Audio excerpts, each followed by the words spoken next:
You need a home, and I need a dad. Daniel offered her a small, tired smile. That's a very big thing to say to someone you just met, he said kindly. The girl looked up at him with calm curiosity. Why? Daniel rubbed his gloved hands together to warm them.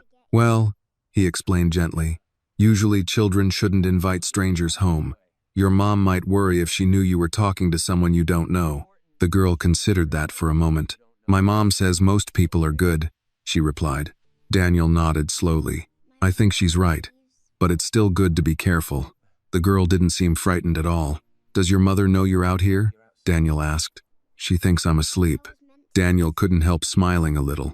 That sounds like the kind of adventure that might get you into trouble later. The girl shrugged. I just needed to think. Daniel glanced toward the quiet street. Boston was alive tonight. People hurried past bundled in coats, laughing with friends and carrying bags of food or bottles of champagne. Everyone seemed to be heading somewhere warm. Everyone except the two of them. Beside Daniel's boots rested a small leather suitcase. Everything he owned now fit inside it. Annie pointed at the small suitcase near his feet. Where is your home? Daniel followed her finger and looked down at the worn leather case. For several seconds, he didn't answer. I don't have one anymore, he said quietly. Annie blinked. You lost it? In a way. She studied him carefully, as if trying to understand how someone could lose something that big. My mom says homes are where families are, Annie said softly. Daniel gave a faint smile. That's a good way to think about it. Annie brushed some snow away with the toe of her boot. My mom says my dad had to leave before New Year's Eve, she continued. She says maybe one day he'll come back. Daniel listened quietly. But tonight, Annie said slowly. I heard my grandma talking. Daniel looked at her gently. What did she say? Annie hesitated, then answered in a quiet voice. She said my dad didn't really leave. Daniel waited. She said I'm what people call a child outside marriage. Annie struggled with the phrase. She said my dad has another family now. He has a wife and 2 boys, Annie continued. My grandma said tonight he's probably celebrating New Year's with them.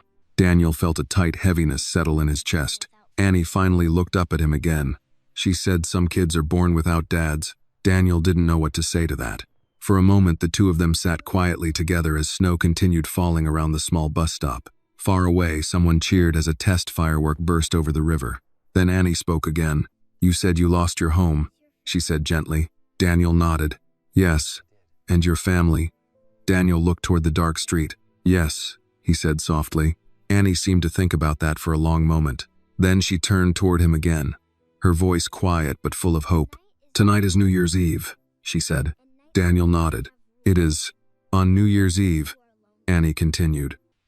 Families are supposed to be together. My friends at school say they stay up late with their moms and dads and eat snacks and watch the fireworks. Daniel listened.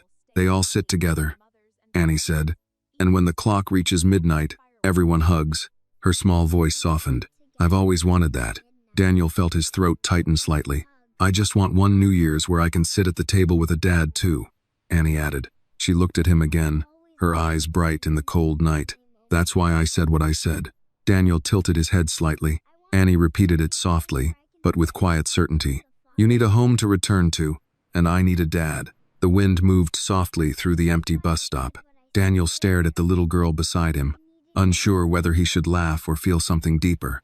A year ago, he had been one of the richest men in Boston. Now he was simply a man sitting at a bus stop with a suitcase and nowhere to go. But somehow, on the last night of the year, a little girl had just offered him something he thought he had lost forever. A place to belong. Daniel shifted slightly on the wooden bench, still holding the silver pocket watch in his gloved hand.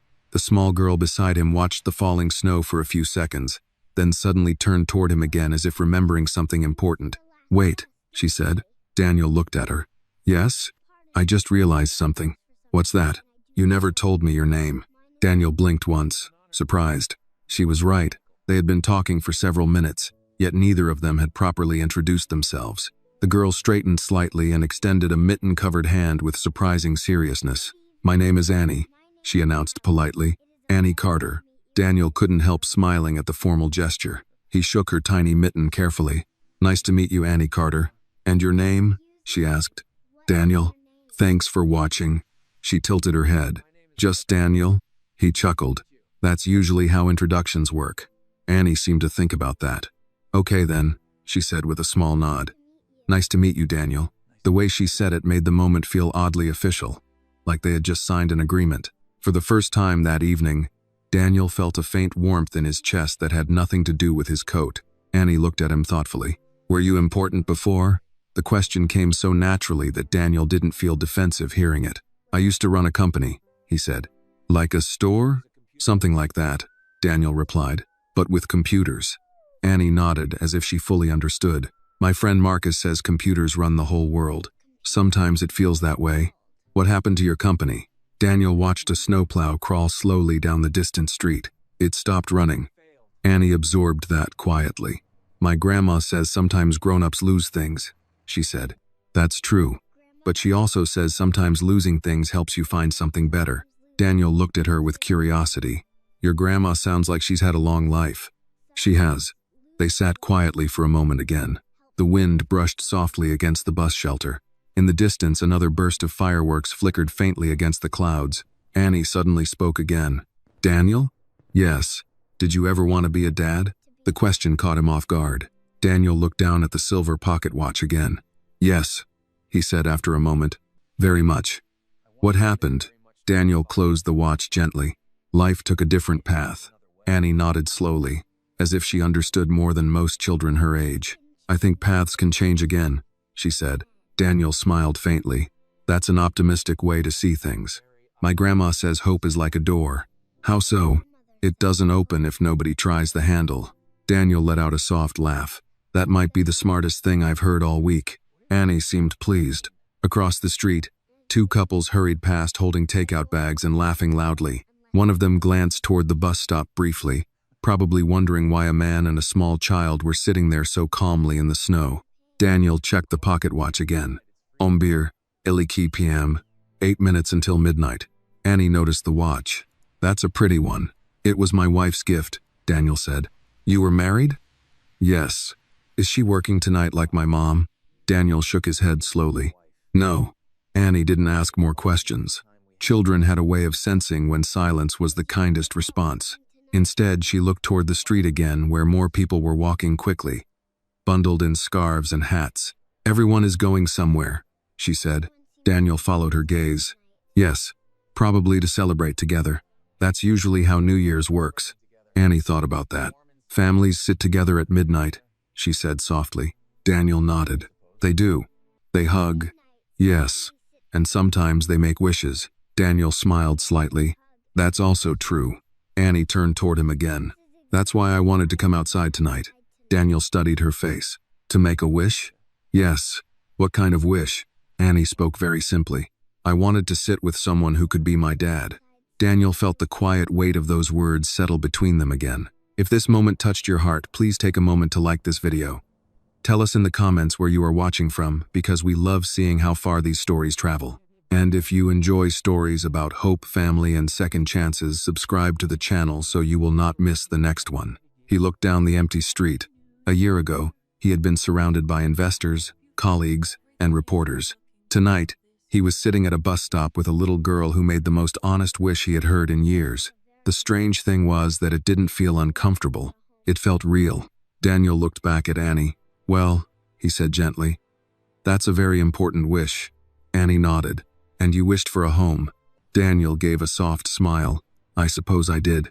The church bells across the neighborhood began ringing softly again. Annie's eyes widened. That means midnight is almost here. Daniel checked his watch again. Elibesh PM. 5 minutes. The last 5 minutes of a year that had taken everything from him. Annie suddenly hopped off the bench and brushed snow from her coat. Daniel? Yes? My house really is just a few blocks away. Daniel raised an eyebrow. I believe you. My grandma will probably still be awake. I imagine she might. Annie looked up at him hopefully. Would you like to walk with me? Daniel hesitated. It was a simple question, but the last year of his life had been filled with decisions that carried enormous consequences. This one felt strangely small, and yet somehow important. He looked at the little girl standing beside him in the falling snow. Then he looked down at the suitcase that held everything he owned. The bus he had been pretending to wait for was never coming. But Annie was already walking a few steps down the sidewalk before turning back toward him. Well? she asked with a hopeful smile. Daniel picked up the suitcase slowly. For the first time in a long while, he felt something close to direction. Yes, he said gently. I think I'd like that. Daniel Whitaker followed Annie Carter into the quiet Boston street, the small leather suitcase swinging gently at his side. The snow had begun to fall more steadily now, covering the sidewalks in a thin white layer that softened every sound. The city around them still buzzed with energy. Laughter drifted from apartment windows, music echoed through the cold night, and occasionally a car passed with people inside shouting excitedly about the coming new year. But the street Annie walked down was calmer. Old brick houses lined both sides of the road. Small porch lights glowed warmly above snowy steps. Some windows revealed families gathered around dinner tables or televisions waiting for the midnight countdown. Daniel noticed how easily Annie moved through the winter night, as if she had walked this street 1,000 times. She stopped suddenly and turned back toward him. You're walking very slowly, she observed. Daniel smiled faintly. I'm carrying my entire life in this suitcase, he replied. Annie looked at the bag thoughtfully. That must be heavy. Daniel chuckled. You have no idea. She began walking again, her boots making small crunching sounds in the snow. For several steps, neither of them spoke. Daniel found himself studying the quiet neighborhood. It had been a long time since he had walked through a normal residential street like this.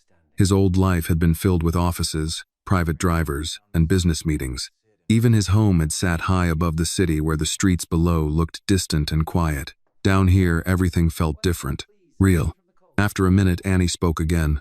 My grandma says winter streets are honest. Daniel looked down at her. What does that mean? She pointed ahead where the soft glow of house windows lit the sidewalk. You can see where people belong. Daniel followed her gaze. Families moved behind those windows. Someone carried a tray of food through a dining room. A child ran across a living room holding what looked like a sparkler. A couple stood together on a porch watching the snowfall.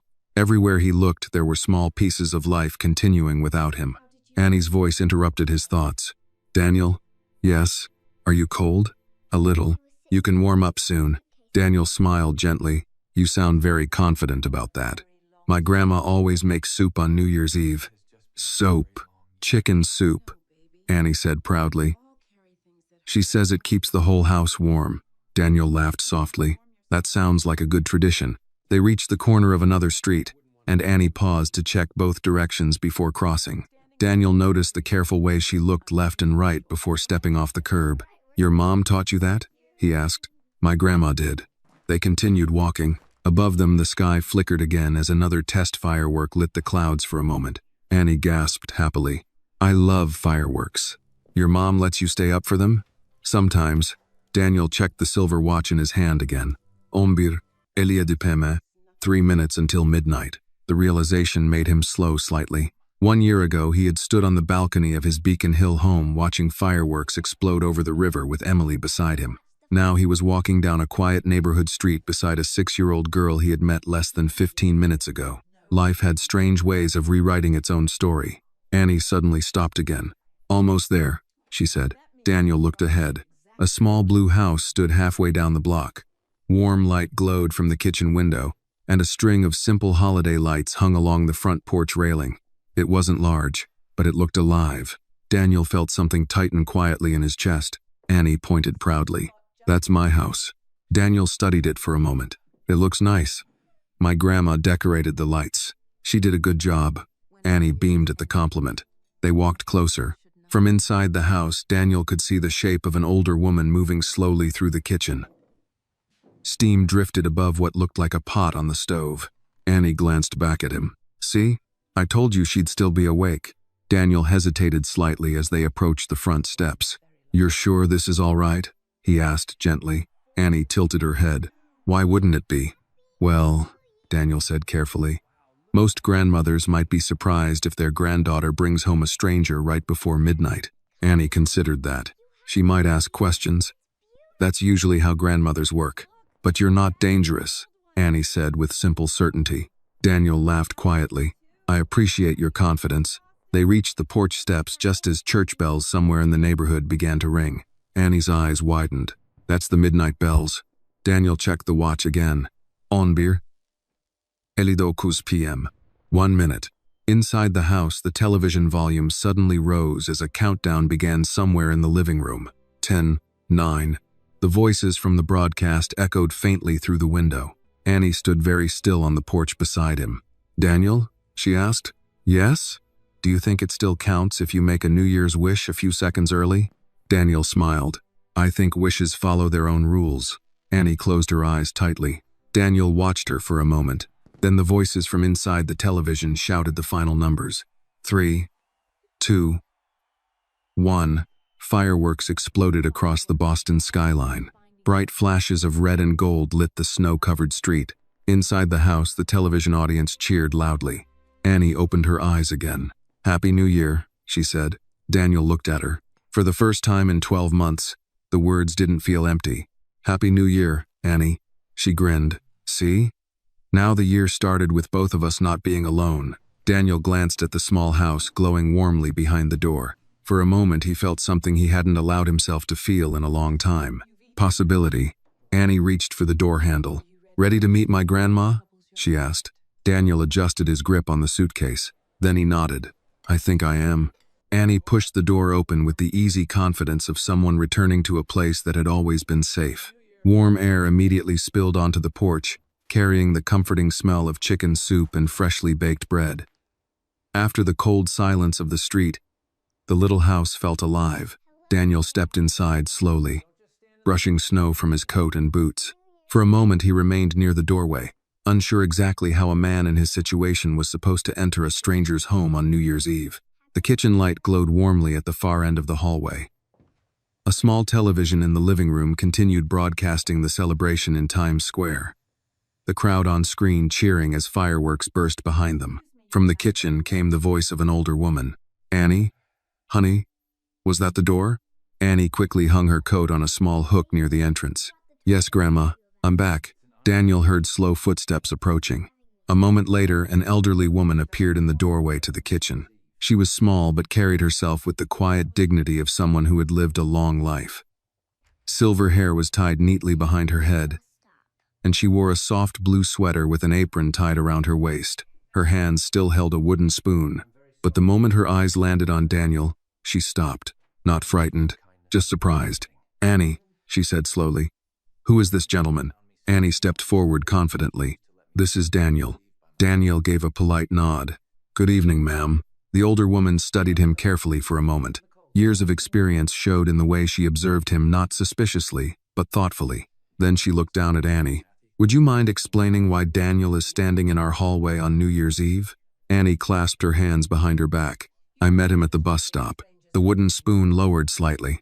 "The bus stop?" "Yes." There was a short pause. The woman looked back at Daniel again. Daniel felt it was only fair to explain.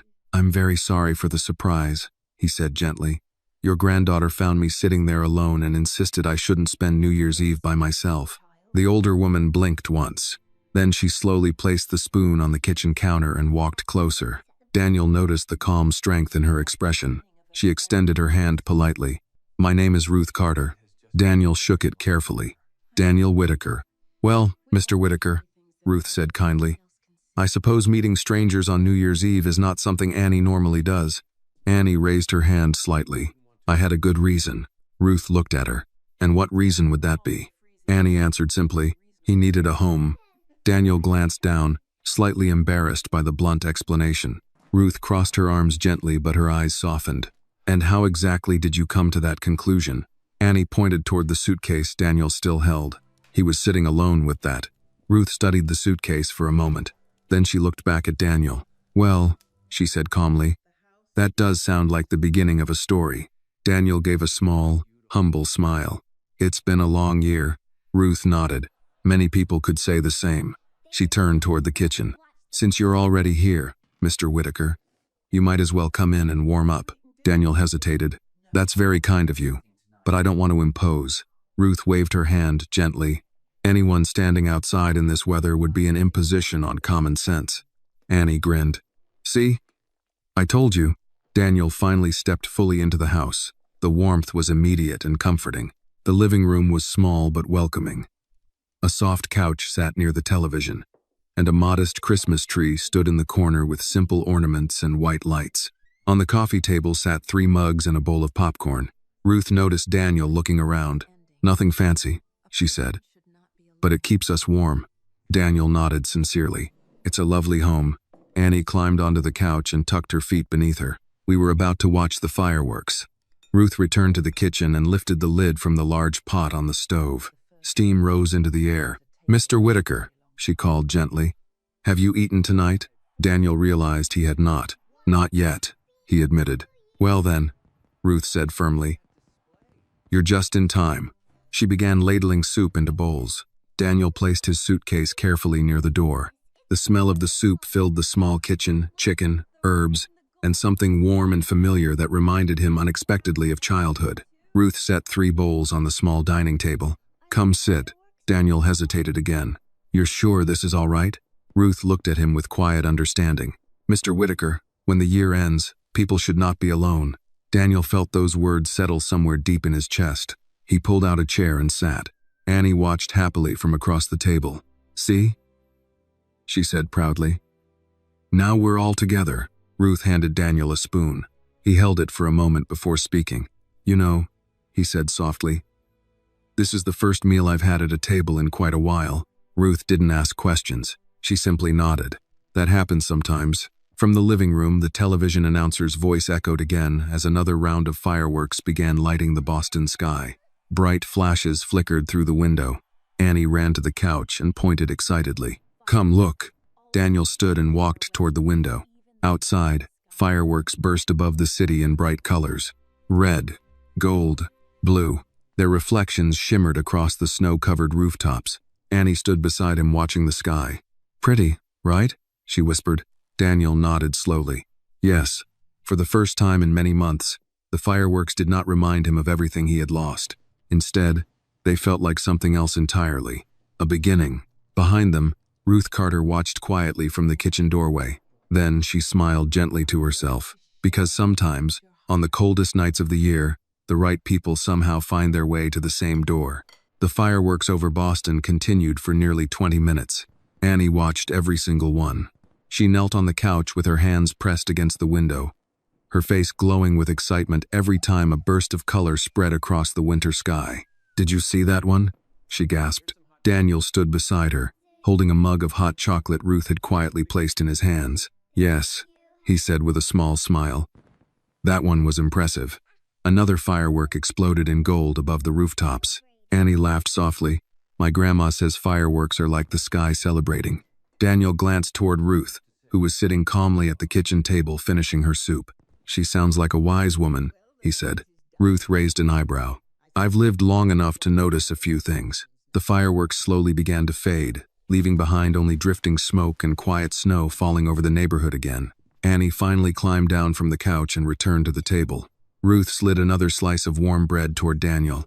"You look like a man who hasn't had a proper meal in a while," she said. Daniel hesitated. "I suppose that's fair." He broke the bread slowly. For a moment, none of them spoke. The house was quiet again, except for the low sound of the television. Finally, Ruth leaned back in her chair. "So, Mr. Whitaker," she said calmly, "what exactly brought you to a bus stop on New Year's Eve?"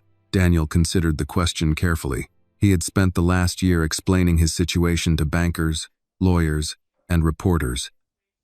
Those conversations had always felt like battles. This felt different. He chose his words slowly. "A year ago, I ran a technology company here in Boston," he began. Annie's eyes widened. "Like computers?"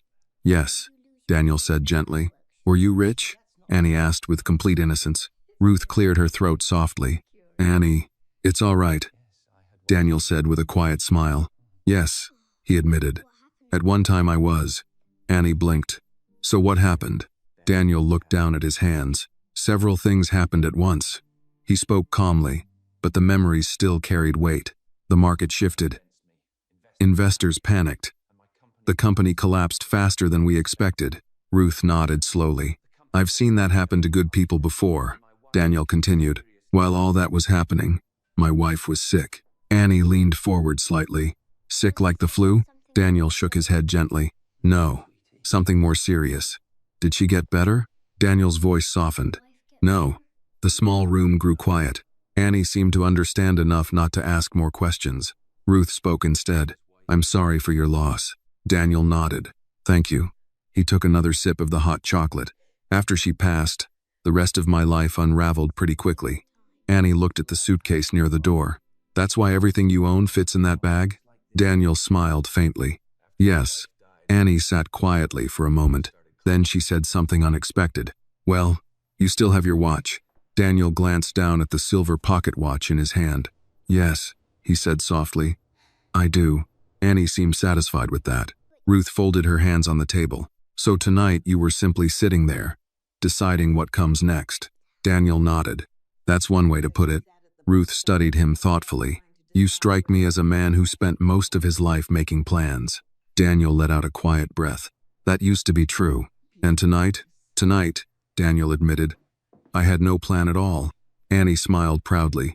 Now you do. Daniel looked at her. Do I? You came here. Ruth chuckled softly. She does have a point. Daniel leaned back in the chair. The strange thing was, the tension he had carried for months felt lighter in this small kitchen. The house smelled like soup and bread. The television murmured softly. And across the table sat a grandmother and her granddaughter who had welcomed a stranger without asking anything in return. Ruth stood slowly and began gathering the bowls. Mr. Whitaker, she said, do you have somewhere to sleep tonight? Daniel hesitated. Not yet. Ruth nodded as if she expected that answer. Well, she said calmly, Boston hotels are very expensive on New Year's Eve. Daniel chuckled softly. That they are. Ruth dried her hands on a towel. Fortunately, this house has a small guest room. Daniel straightened slightly. I couldn't possibly. Ruth raised a hand gently. You're not the first traveler to pass through our door. Annie clapped happily. See, I told you he needed a home. Daniel laughed under his breath. This was your plan the entire time, wasn't it? Annie grinned. Maybe a little. Ruth looked at Daniel kindly. You can stay the night, Mr. Whitaker. Tomorrow you can decide where life takes you next. Daniel looked at the warm room around him. For months he had been drifting through the ruins of his old life.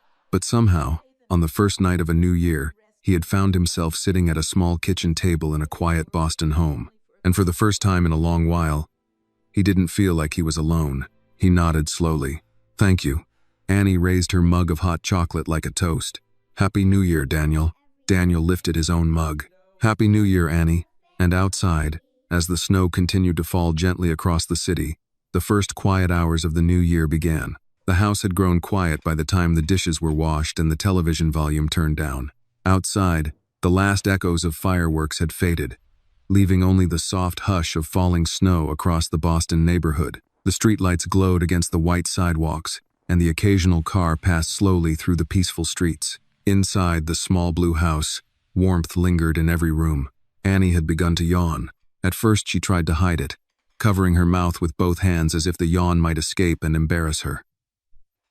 But after the third one, Ruth noticed immediately. Well, Ruth said gently, drying the last dish with a towel, I think someone has reached the end of her New Year's Eve adventure. Annie rubbed her eyes.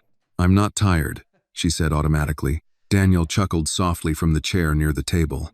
That might be the most famous sentence children say before falling asleep. Annie tried to protest, but another yawn interrupted her. Ruth smiled. All right, young lady, pajamas. Annie slid down from the chair. Before heading down the hallway, she paused beside Daniel. Don't go anywhere, she said seriously. Daniel raised an eyebrow. I don't have anywhere to go tonight, remember? She nodded, satisfied with that answer. Good. Then she disappeared down the hallway toward her room. Ruth finished drying the dishes and hung the towel neatly beside the sink. For a moment she stood quietly at the counter, listening to the gentle sounds of Annie moving around in the other room. Daniel remained seated, unsure whether he should speak. Finally Ruth turned toward him. You handled that conversation with Annie very kindly, she said. Daniel shrugged lightly. She's an easy child to talk to. Ruth smiled faintly. She always has been.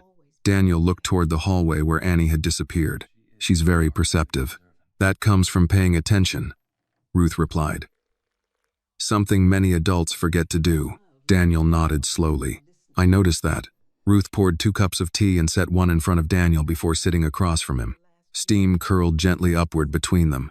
You said earlier that this year has been difficult, she said calmly. Daniel considered the cup in his hands. That might be an understatement. Ruth studied him quietly.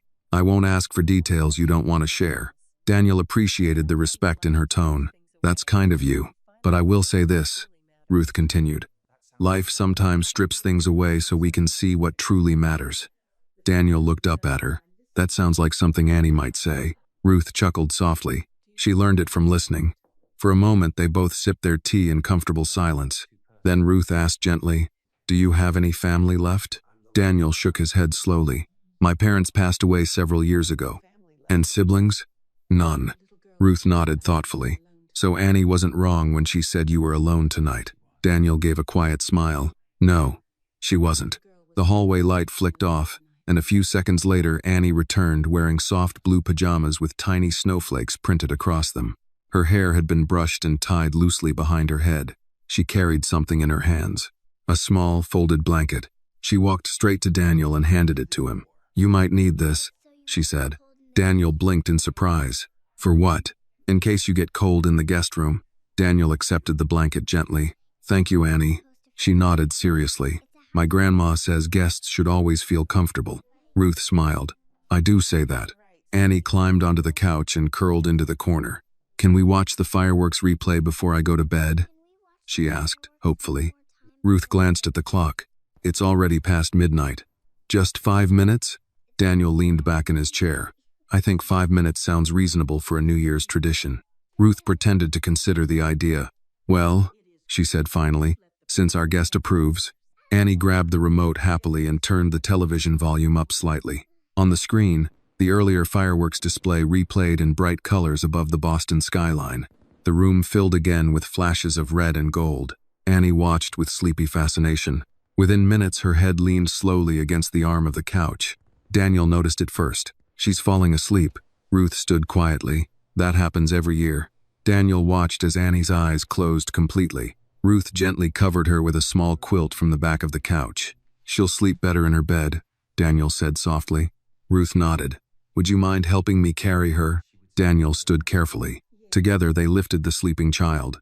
Annie stirred slightly but didn't wake. Daniel carried her down the short hallway, surprised by how light she felt in his arms. Ruth opened the bedroom door.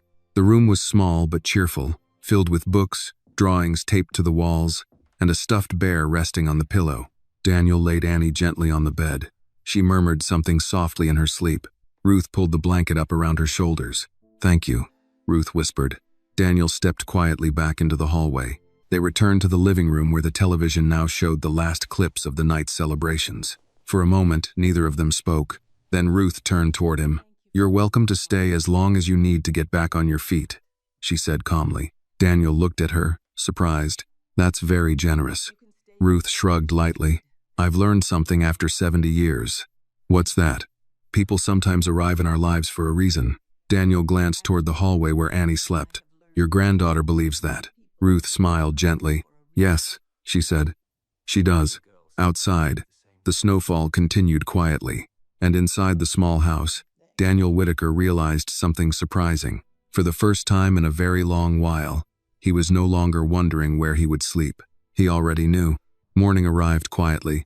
Daniel Whitaker woke slowly, unsure for a moment where he was. For the past year, waking up had usually meant opening his eyes to unfamiliar ceilings, cheap motels, borrowed couches, airport lounges, and once even a train station bench when the night had stretched longer than expected. But this ceiling was different. Soft morning light filtered through pale curtains, casting gentle patterns across the small guest room. The air smelled faintly of coffee and something warm cooking in the kitchen. Daniel sat up slowly on the narrow bed. For a moment, he simply listened. A house had a very different kind of silence than a hotel room. Here, there were small sounds. The quiet hum of a refrigerator, the creak of old wooden floors, the distant clink of a spoon against a mug. Somewhere down the hallway, Annie's voice floated faintly through the air. "Grandma, do you think Daniel likes pancakes?" Ruth's voice answered calmly. "I imagine most people do." Daniel smiled before he even realized he was doing it. He swung his feet gently onto the floor and noticed the folded blanket Annie had given him the night before, still resting neatly on the chair beside the bed. For reasons he couldn't explain, that small gesture had stayed with him. After washing up, Daniel stepped quietly into the hallway. The smell of breakfast was stronger now. He followed it toward the kitchen. Annie was already sitting at the table in a bright yellow sweater, her legs swinging happily beneath the chair. In front of her sat a plate with 2 pancakes shaped somewhat like uneven circles. She looked up immediately. Daniel. Her face lit up like he had just returned from a long trip instead of waking up in the next room. "Good morning," Daniel said. Ruth turned from the stove with a calm smile. "Well, look who finally decided to join us." Daniel glanced at the clock on the wall. "Am I late?" "Not at all," Ruth said. "Retired grandmothers operate on flexible schedules." Annie pointed proudly at the table. "We saved you pancakes." Daniel sat down. "That was very thoughtful." Annie leaned forward. "Did you sleep okay?" "Very well," Daniel said honestly. Ruth placed a fresh cup of coffee in front of him. "That guest room mattress has been there for 20 years, she said. "It's seen more travelers than a highway motel." Daniel chuckled softly. "I believe it." He took a sip of the coffee. It was strong, simple, and perfect. Outside the window, the neighborhood looked calm beneath fresh snow. The sky was pale blue now, and sunlight reflected brightly across the white rooftops. Annie took a bite of pancake before speaking again. "So what happens today?" Daniel raised an eyebrow. "Today? Yes. What do you mean?" "Well," Annie said thoughtfully, "yesterday was the old year." Daniel nodded. "That's true. So today is the new year." "Also true." She tilted her head. "That means it's the first day of your new plan." Daniel laughed quietly. "You assume I have a plan." Annie looked very confident. "You will." Ruth sat down across from them. "Children believe the world resets every January 1st, she said. Daniel smiled. "That sounds like a healthy way to live." Annie took another bite of pancake. "My teacher says people make resolutions." "Your teacher is correct." "Did you make one?" Daniel paused. For the past year, he had avoided thinking about the future at all.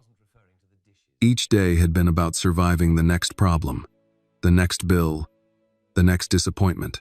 Resolutions required hope. He hadn't had much of that.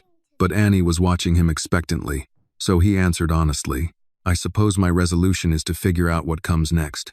Annie nodded approvingly. "That's a good one." Ruth leaned back slightly in her chair. "Well," she said calmly, "most people start the new year by cleaning their house." Daniel looked around the cozy kitchen. "It seems pretty clean to me." Ruth smiled. "I wasn't talking about my house." Daniel understood what she meant. Life had a way of accumulating clutter, regrets, mistakes, old failures that weighed down the present. Sometimes the only way forward was to start fresh. Annie suddenly pointed at Daniel's suitcase resting near the wall. "Are you leaving today?" Daniel followed her gaze. The question lingered in the air for a moment. He hadn't decided. Part of him felt like he should leave. After all, he had only arrived here by accident. But another part of him, the quieter part he hadn't listened to in a long time, felt something different. Ruth spoke gently. "You're welcome to stay a little while longer." Daniel looked at her. "That's generous." Generosity is easier when the house already has extra chairs at the table. Annie nodded enthusiastically. "We have 4 chairs."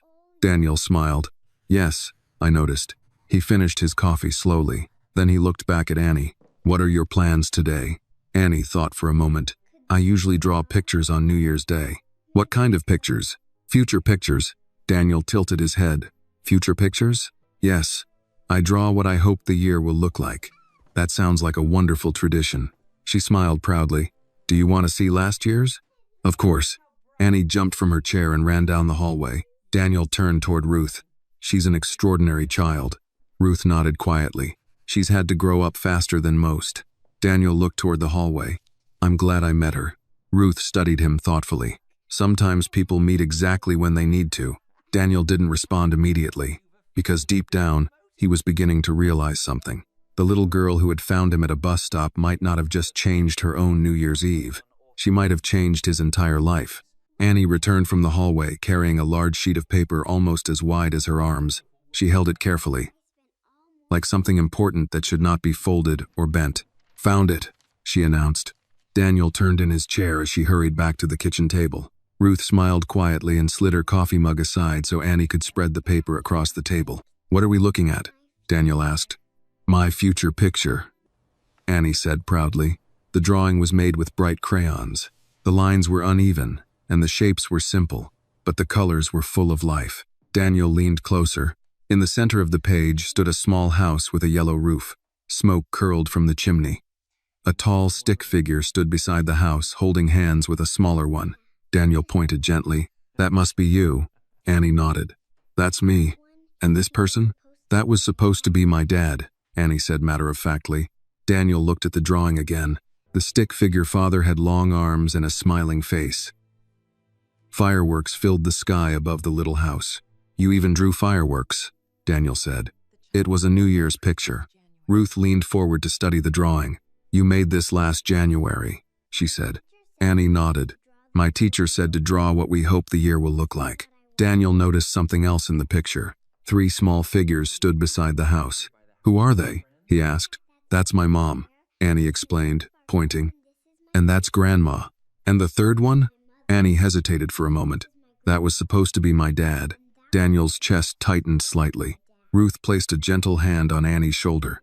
"You've always had a good imagination," she said kindly. Annie shrugged. "My teacher says imagination is just practice for real life." Daniel smiled at that. "That's a wonderful way to think about it." Annie suddenly looked up at him. "Now it's your turn." "My turn?" "Yes." "For what?" "To draw a future picture." Daniel laughed softly. "I'm not sure I'm very good at drawing." "That's okay," Annie said. "I wasn't very good the first time either." Ruth stood and reached into a kitchen drawer. "Well," she said calmly, placing a box of crayons on the table. "Every artist deserves proper tools." Daniel looked at the crayons as if they were an unfamiliar piece of technology. "I haven't used these in a very long time." Annie slid a blank sheet of paper toward him. "Just draw what you hope the year will look like." Daniel hesitated. For the past 12 months, he had avoided imagining the future entirely. Every plan he had made before had collapsed. Hope had started to feel like a dangerous investment, but Annie waited patiently. Ruth watched quietly. Daniel picked up a crayon. He stared at the blank page for several seconds. Then he slowly began to draw. His lines were clumsy, but Annie didn't seem to mind. After a minute, she leaned closer. "What's that?" Daniel looked down. "A house." Annie smiled. "That's a good start." Daniel added a few more shapes. A small table, a window, 3 figures standing near the door. Annie studied the drawing carefully. "Is that you?" she asked. Daniel nodded. "And that one?" Daniel paused. "That could be someone important." Annie tilted her head. "Like a daughter?" Daniel didn't answer immediately. Instead, he looked at the drawing again. Then he said quietly, "Maybe." Annie grinned. "See? You're good at future pictures." Ruth leaned back in her chair. "You know," she said thoughtfully, "most people start the year making promises they rarely keep." Daniel glanced at her. "What kind of promises?" "Lose weight, make more money, work harder." Daniel chuckled. "Those sound familiar. But the promises that matter most," Ruth continued, "are usually simpler." Daniel waited. "Stay kind," she said. "Stay honest. And stay when people need you." Daniel absorbed those words slowly. Across the table, Annie had already begun adding more drawings to his paper. She drew a small dog beside the house. "What's that for?" Daniel asked. "Every house needs a dog." Daniel laughed. "That seems reasonable." Annie suddenly froze. Her eyes widened as she stared at something outside the window. "Look." Daniel and Ruth turned toward the glass. 2 children from the neighborhood were running across the snowy sidewalk, pulling a small sled. More families had begun stepping outside now that the morning sun had brightened the sky. New Year's Day had officially begun. Annie pressed her hands against the window. "Can we go outside?" Ruth raised an eyebrow. "You just finished breakfast." "But it's the first snow of the year." Daniel looked at Ruth. Ruth smiled slightly. "I suppose the first day of the year deserves a little fresh air." Annie spun around excitedly. "Come on."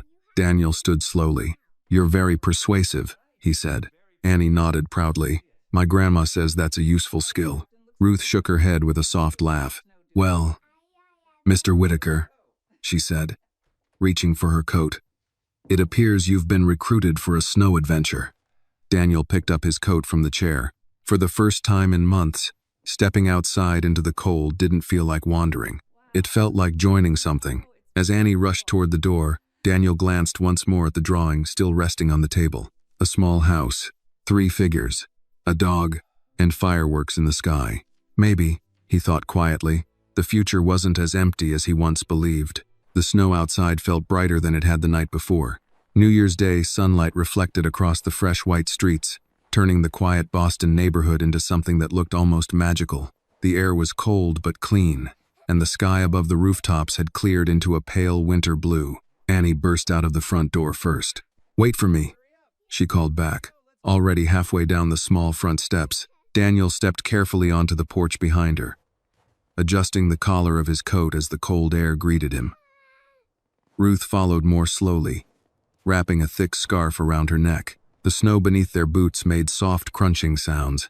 Annie spread her arms wide. "Look how much snow we got." Daniel glanced around. The entire street had been transformed overnight. Cars were half covered in white, and the sidewalks held the untouched smoothness of early morning snowfall. "Boston did a good job decorating," he said. Annie laughed. "Snow does that." A group of children further down the street were already building a snowman. Their laughter carried easily through the crisp winter air. Annie pointed. "We should make one too." Daniel looked down at her. "You have a plan for everything today, don't you?" "It's the first day of the year," she replied, as if that explained everything. Ruth chuckled softly from the porch. "She believes the first day sets the tone for the rest of the year." Daniel nodded thoughtfully. "That sounds like a wise tradition." Annie knelt down immediately and began gathering snow with both mittened hands. The snow packed easily, forming a rough ball. Daniel crouched beside her. "Step 1, Annie announced proudly, "is the bottom." Daniel rolled the snowball slowly across the yard, letting it collect more snow as it moved. "It's growing," he said. "That's the idea." Within a few minutes, the base of the snowman stood knee-high. Annie clapped happily. "Now the middle." Daniel rolled a smaller snowball beside the first and lifted it carefully into place. Ruth watched from the porch, smiling as the two of them worked together. For a moment, Daniel forgot entirely about the year behind him. He wasn't thinking about lawsuits, investors, or empty bank accounts.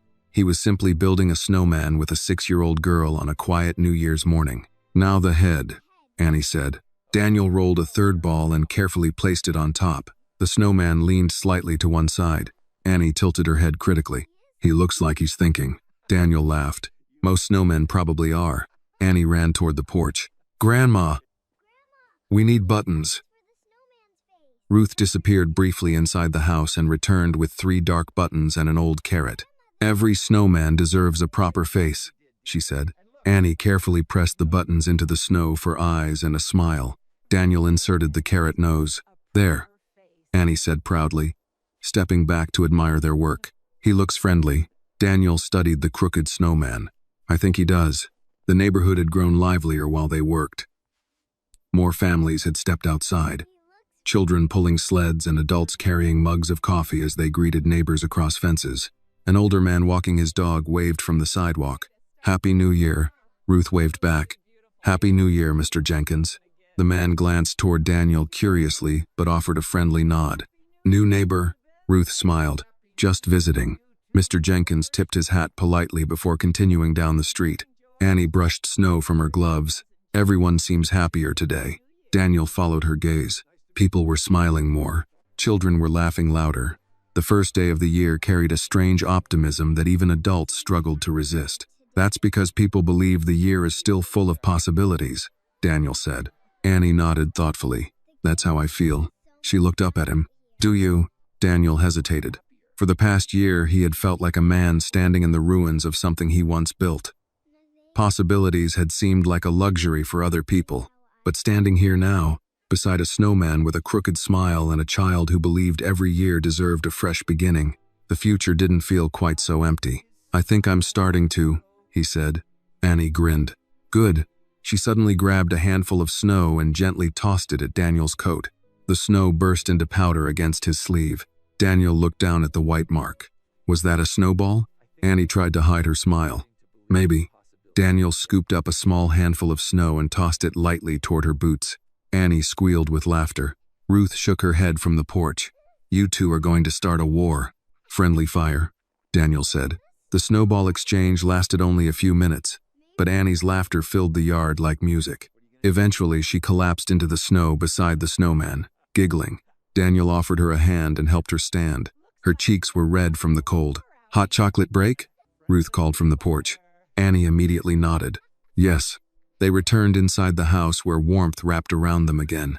Ruth handed Annie a steaming mug and set another in front of Daniel. The living room windows framed the snow-covered yard where their snowman now stood proudly. Annie climbed onto the couch and sipped her drink. Daniel sat nearby, holding the mug between his hands. After a moment, Annie looked at him. "Daniel?" "Yes. Are you still leaving today?" The question was simple, but it carried more weight than Annie realized. Daniel looked out the window at the snowman they had just built together. A year ago, he had believed his life was finished. Now, sitting in a small house with hot chocolate and laughter still echoing from the yard, he wasn't so sure anymore. He turned back toward Annie. "I'm not in a hurry," he said quietly.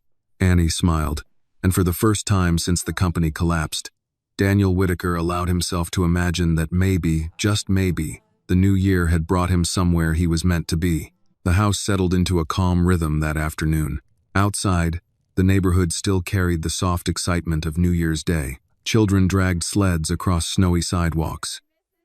Neighbors waved across fences, and the occasional burst of laughter floated through the cold air. Inside the Carter home, warmth filled every room. Annie sat cross-legged on the living room floor, surrounded by crayons, paper, and the future drawings she had promised to show Daniel. Several sheets were spread across the coffee table. Daniel sat on the couch nearby, quietly studying them. Each drawing was simple, but they carried the kind of hope only a child could put on paper. One showed a bright yellow school bus. Another had a playground with swings that stretched almost to the sky. One drawing, in particular, caught Daniel's attention. It showed the same little house Annie had drawn earlier, but this time there were 4 figures standing outside instead of 3. Daniel pointed gently. "Who's the new person?" Annie leaned forward. "That one?" "Yes, that's the dad," she said. Daniel glanced up at her. "I thought the dad was already in your first picture." "That one was just a wish," Annie explained. "And this one?" "This one is the improved version." Daniel couldn't help smiling. "Your planning skills are impressive." Ruth entered from the kitchen carrying a small tray of cookies she had baked earlier in the morning. "Planning is a family habit," she said as she set the tray on the table. Annie grabbed one immediately. Daniel took one more carefully. They were warm and smelled faintly of cinnamon. "These are excellent," he said. Ruth sat down in her usual chair. "Old recipe," she replied. "From my mother." Annie swung her feet happily. "Grandma makes them every New Year's Day." Daniel took another small bite. "Then I arrived on the perfect day." Ruth looked at him thoughtfully. "Perhaps you did." For a few moments they sat quietly. Then Annie suddenly remembered something. "Daniel?" "Dewary." "Yes. You said yesterday you used to run a computer company." "That's right. Does that mean you're very good with computers?" Daniel laughed softly. "I suppose I was." Annie's eyes lit up. "Can you fix mine?" "You have a computer?" "Yes. My mom got me a small one for school." Ruth nodded. "It stopped working last week." Daniel leaned forward slightly. "What seems to be the problem?" "It won't turn on," Annie said. Daniel smiled. "That sounds like something we can investigate." Annie jumped up excitedly and ran down the hallway. A few seconds later she returned, carrying a small laptop. She placed it on the coffee table with great ceremony. Daniel opened it carefully. "Well," he said, pressing the power button. "Let's see what we're dealing with." The screen flickered. For a moment nothing happened. Then suddenly the computer came to life. Annie gasped. "You fixed it." Daniel chuckled. "All I did was press the power button properly." Annie stared at him in amazement. "You're a genius." Ruth shook her head with a soft laugh. "That's often how technology works." Daniel closed the laptop gently. "It's a good machine," he said. Annie hugged the computer to her chest. "Thank you." Daniel shrugged lightly. "I'm glad I could help." Ruth studied him quietly. "You still have useful skills, Mr. Whitaker." Daniel looked at his hands. "I suppose I do." Ruth leaned back in her chair. "You know," she said thoughtfully, "our community center runs computer classes for older residents." Daniel looked up. "Really?" "They struggle with things like email and online forms." Annie nodded eagerly. "Grandma says the internet confuses them." Ruth smiled. "It does." Daniel considered the idea. For months he had felt as if the world no longer had a place for him. The business world had moved on quickly after his company collapsed. But teaching, helping people understand technology, that felt different. "I might be able to help with something like that," he said slowly. Ruth nodded. "I thought you might." Annie clapped happily. "See? I told you the new year would bring a plan. Daniel looked at her. You're very confident about that. Because it's already happening. Daniel glanced out the living room window again. The snowman they had built earlier still stood proudly in the yard, leaning slightly but smiling toward the street. A neighbor's dog had walked past earlier and sniffed it with great curiosity. The scene felt simple, peaceful, real. Ruth stood slowly. Well, she said, I believe the afternoon calls for another pot of tea. Annie returned to her drawings. Daniel leaned back on the couch. For the first time in over a year, he didn't feel like he was waiting for something to collapse. Instead, he felt like something new had quietly begun. And sometimes, he realized, the beginning of a new life didn't arrive with grand announcements. Sometimes it arrived in small ways. A warm house, a curious child, and a second chance on the first day of the year. The afternoon slowly turned into evening. Winter sunlight faded early behind the rooftops of Boston, and the quiet neighborhood outside the Carter house began to glow under the soft yellow lights of porch lamps and street lights. The snow that had fallen the night before still covered the ground, untouched in some places, packed into sled tracks in others. Inside the house, the warmth had deepened. The small living room now smelled faintly of tea and cinnamon cookies. Annie had spread even more papers across the coffee table, drawing what she proudly called version 3 of her future picture. Daniel watched her from the couch. He had spent most of the afternoon helping her figure out simple computer games and showing her how to type her name properly on the keyboard. Annie had decided this made him the official technology helper of the house. Ruth sat in her usual chair near the window, knitting quietly. The rhythm of the room felt peaceful. Daniel realized something strange. He had not checked his phone all day. In his previous life, that would have been impossible. Messages, emails, conference calls, investors, all of it, had once demanded his attention every minute. Now the phone rested quietly on the table beside him, and for the first time in years, silence felt comfortable. Annie suddenly held up another drawing. Daniel, he looked over. Yes? Look at this one. He leaned forward. The picture showed the small house again. The snowman from the yard now appeared beside it, smiling proudly with his carrot nose. Fireworks still filled the sky above the roof. But this time, the figures in the drawing looked different. There were still 4, but one of them looked taller. Daniel pointed gently. That one looks suspiciously like me. Annie grinned. It is you. Ruth chuckled softly without looking up from her knitting. You've been promoted, Mr. Whitaker. Daniel leaned back with a small laugh. I didn't even apply for the position. Annie shrugged. Some jobs find you. Daniel shook his head. You might be the youngest philosopher I've ever met. Annie looked pleased with that title. The clock on the wall ticked softly. Outside the window, the sky had turned deep blue. Then Daniel's phone buzzed suddenly. The sound surprised him. He picked it up and glanced at the screen. An unfamiliar number. He hesitated, then answered. Hello? The voice on the other end was professional and slightly cautious. Mr. Whitaker? Daniel straightened slightly. Yes. This is Martin Hayes from Whitaker Dynamics Legal Department. Daniel's expression changed. Annie noticed immediately. Ruth looked up from her knitting. Daniel stood slowly and walked toward the hallway. I'll take this in the other room, he said quietly. Annie nodded but watched him carefully as he stepped away. Daniel moved into the kitchen. What can I do for you, Martin? He asked. The lawyer hesitated. Well, the bankruptcy review finished this morning. Daniel leaned against the counter. And there were some irregularities in the reports filed by the investment board. Daniel frowned. Irregularities? Yes. Martin's voice lowered. It appears several of the losses blamed on your management were actually caused by unauthorized trading decisions made by the board after you stepped down for your wife's medical leave. Daniel's heart beat slightly faster. That's not what the report said. We know, Martin replied. The evidence was hidden in secondary filings. Daniel stayed silent. Martin continued. To put it simply, the investigation clears you of responsibility for the collapse. Daniel closed his eyes briefly.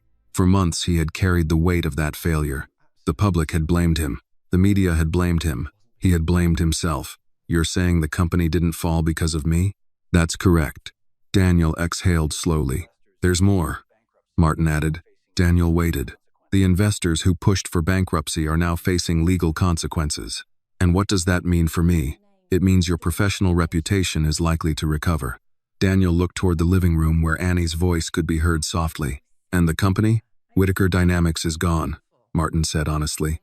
But your name is no longer the reason why. Daniel stood very still.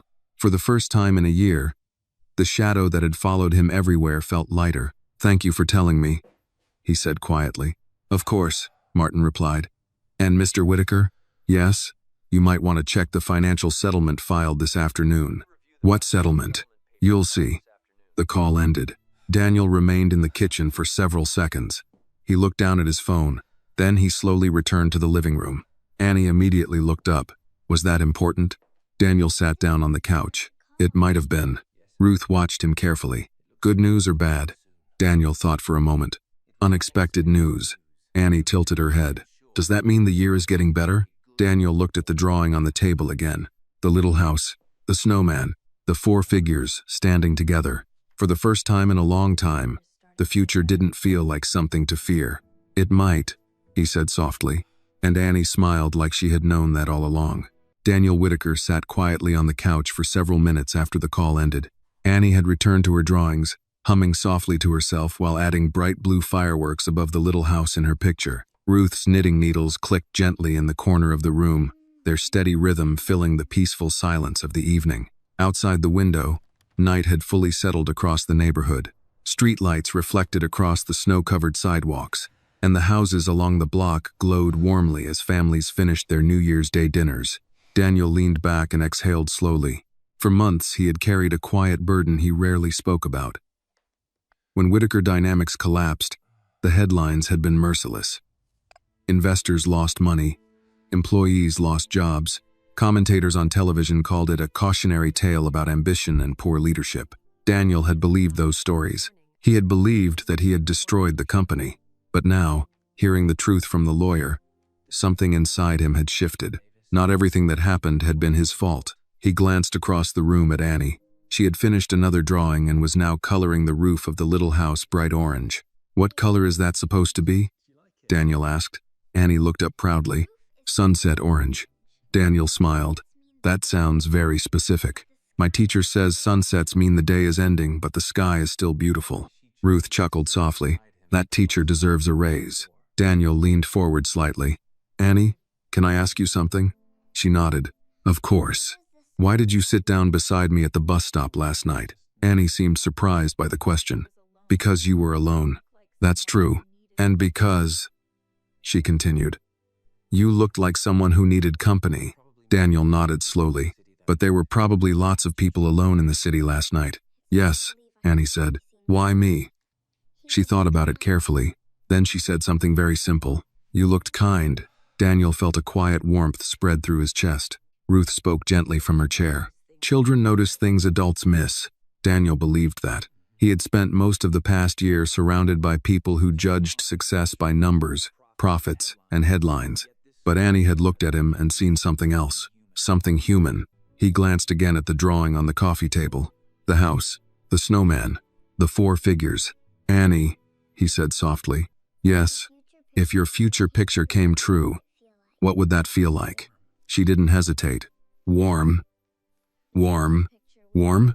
Yes, she said. Like sitting at the table together every night. Daniel looked toward the kitchen where they had eaten soup only a day earlier. That sounds nice. It is, Annie said confidently. We do it every day. Daniel smiled. He turned toward Ruth. Your granddaughter has a remarkable sense of what matters. Ruth nodded quietly. She learned it the hard way. Daniel didn't ask for details. He understood enough. For a moment, the 3 of them simply sat together while the quiet house wrapped around them. Then Annie yawned. A long, unmistakable yawn. Ruth laughed softly. I believe someone's New Year's excitement is finally catching up with her. Annie rubbed her eyes. I'm not sleepy. Daniel chuckled. That's exactly what you said last night. Ruth stood and gently gathered the drawings from the table. Bedtime. Annie stood reluctantly but didn't argue. Before heading down the hallway, she paused beside Daniel. Daniel, yes? Are you still here tomorrow? The question lingered in the air. Daniel looked toward Ruth. Ruth didn't say anything. She simply watched him calmly. Daniel looked back at Annie. I think so, he said. Annie smiled. Good. She disappeared down the hallway toward her bedroom. Ruth followed a few minutes later to tuck her in. Daniel remained on the couch. The house grew quiet again. Outside, the snow reflected the soft glow of the streetlights. He thought about the phone call, the investigation clearing his name, the possibility that his reputation could recover. A year ago, he would have immediately started planning his return to the business world. But tonight, the idea didn't feel urgent. For the first time in years, success felt less important than something else. Belonging. A few minutes later, Ruth returned from the hallway. "She's asleep already," she said. Daniel nodded. She had a big day. Ruth sat down in her chair again. "Mr. Whitaker," she said gently, "life sometimes gives us unexpected crossroads." Daniel looked at her. "I think I just reached one." Ruth smiled. "Most people do at the beginning of a new year." Daniel leaned back and looked toward the window. Outside, the snowman still stood in the yard, slightly crooked but smiling proudly beneath the streetlight. "I came to that bus stop last night thinking I had nowhere left to go," Daniel said quietly. Ruth folded her hands in her lap. "And now?" Daniel considered the question. He thought about the small house, the pancakes that morning, the drawings on the table, the child who believed the future could still be bright. He smiled softly. "Now," he said, "I think I might have found a place to begin again." Ruth nodded as if she had expected that answer all along. And outside, under the quiet winter sky, the first peaceful night of the new year continued. This story reminds us that sometimes the most important changes in life begin with a small act of kindness. Daniel believed he had lost everything: his career, his home, and his purpose. But Annie, a little girl with a hopeful heart, saw something different. She saw a lonely man who simply needed a place to belong. Through her innocence and courage, Daniel discovered that a family is not always defined by blood or wealth, but by compassion, trust, and the willingness to stay when someone needs you. The message of this story is simple, but powerful. When people choose kindness instead of indifference, they can transform not only another person's life, but their own as well. Sometimes the home we are searching for is found in the hearts of those who refuse to let us face the world alone. This video is a work of fiction created with the assistance of artificial intelligence. All characters, events, and situations are not real and do not represent any actual people or true stories. The content is intended for storytelling and emotional illustration only.